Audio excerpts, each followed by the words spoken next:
The most common type of assaultive offense that I see here in Austin Travis County is going to be what we call assault causing bodily injury. That's normally going to be classified as a Class A misdemeanor. However, when that same offense is committed against a peace officer, a law enforcement officer, that can elevate the crime all the way to a second-degree felony. Normally, you would be facing up to a year in jail and a $4,000 fine. However, when that offense is committed against a peace officer, you are now facing 2 to 20 years in prison and up to a $10,000 fine. Oftentimes you see an assault on a peace officer in the context of a peace officer making an arrest. Someone resists arrest, and during the course of resisting, maybe they flail their arms or kick and they make contact with a peace officer, and that causes injury to a peace officer. That injury can be something visible, broken skin or a cut, a scrape. It can also be something as simple as just causing the officer pain.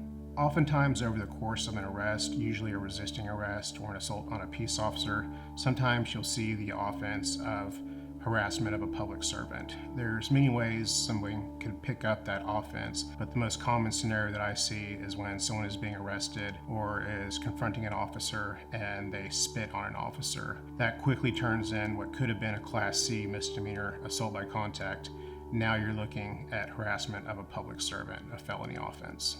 Oftentimes people find themselves charged with assault on a peace officer after they have been arrested, and over the course of that arrest, maybe an officer is using excessive force or using physical force against my client and is causing my client considerable pain. And in that context, my client is usually trying to defend themselves, trying to get an officer off of them. When defending an assault on a public servant case, we're usually fortunate enough to have access to quite a bit of video evidence. That's going to be not just the body cam of the officer who is alleging that they have been assaulted, but usually all the other officers that were present. That's going to be body cams and oftentimes dash cams to the patrol vehicles. And that gives me the opportunity to go through all of that media to see the type of force that was used against my client, who oftentimes is just trying to prevent themselves from being assaulted. Maybe they've been thrown to the ground, they're having their arms bent backwards, they're in pain, and they're just struggling, trying to not be in pain.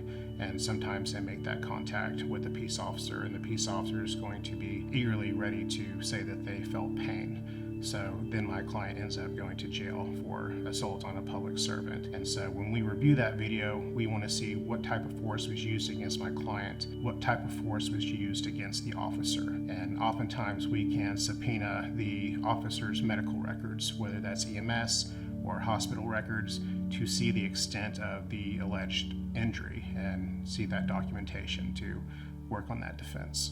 If you've been arrested or charged with assault on a public servant here in Austin, you probably understand just how quickly things can escalate to where you end up being charged with this offense, where you're having to go to court and face the possibility of going to prison for up to 20 years and a $10,000 fine. If you are in that position, give me a call so that we can take a look at your case and work on a defense to help you.